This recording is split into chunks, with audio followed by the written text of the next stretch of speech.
Cobb TV. Watch your life make sense.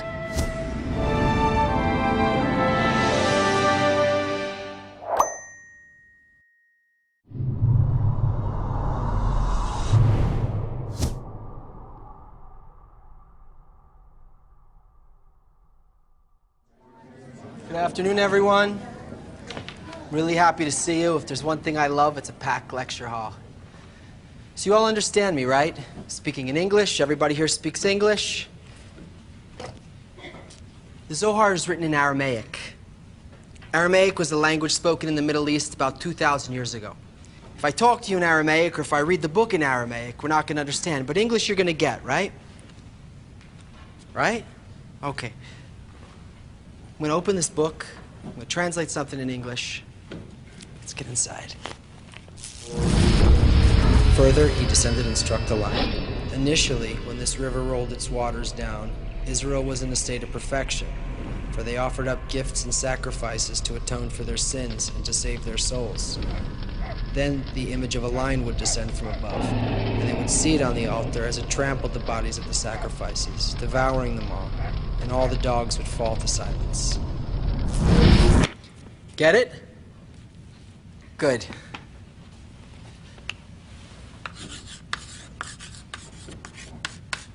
Language is a system of symbols that point to concepts, arranging them in patterns that communicate meaning. Great. But what's meaning? For us, sensation is meaning. At our core, sensation is the only thing we get or don't get about what we read. The words of every language on earth are about sensations that come from relating to objects. Even our words for emotions are only about things.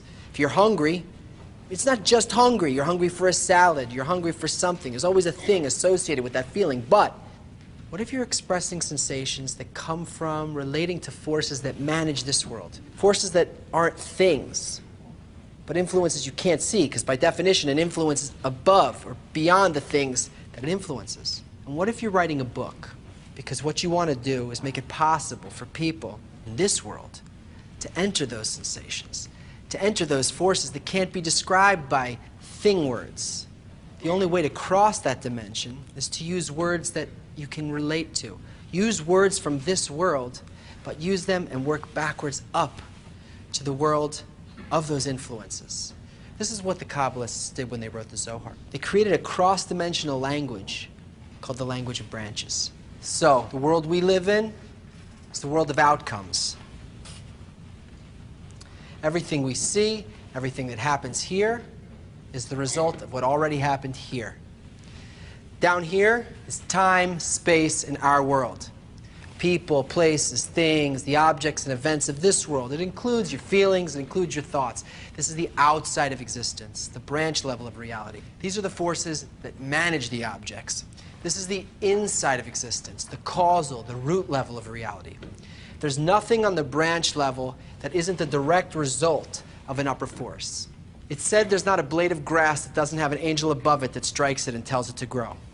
These forces, they're expressions of a single giving field of intention that never changes. And this type of intention is the only thing that can create. The branch has no power in itself. It's all just raw material. It's like the wax after the imprint of a seal. The only thing it can be is what the seal imprinted into it. Boom. It's too late. It can't change anything. The raw material, it's the will to receive. It doesn't have its own existence. It only exists as a result of the upper force. So, the only way to change anything is to rise to the root level. But until I start sensing the fixed upper intention, I can't escape this world. In the Zohar, names of people, David, Sarah, Pharaoh, places, the temple, a field, things, a sin, a chariot, a lion, an angel. They're all inner states of a person, advancing from the branch to the root level. I know. We get freaked out. We get confused by our religious conditioning. It's hard not to respond this way, but you've got to unlearn that response. It's like a manual on quantum physics, but we're using emotional rather than technical language, because that's how we're going to connect to the upper forces, with sensation, with desire, not with the mind. Okay? He descended and struck the lion. The state of Bina, the force of giving, the upper creative. Initially, when this river rolled its waters down, Reaction of the root level. Israel was in a state of perfection, Your desire to be connected to the upper force is able to make the connection. for they offered up gifts and sacrifices to atone for their sins and to save their souls. When you have a sincere need to rise above a part of your inner animal egoism, Then the image of a lion would descend from above, and they would seat on the altar as it trampled the bodies of the sacrifices, devouring them all. only because you want to draw closer to the upper force, to give to it rather than doing it for yourself. And all the dogs would fall to silence. And this happens despite the doubts your ego gives you. Learning this language is the same thing as rising to the upper world. By becoming inwardly like these sensations, it makes us able to know what's going to happen tomorrow. Because tomorrow is what we intended. Okay, that's it for today. Remember, you don't have to study, but you do have to learn.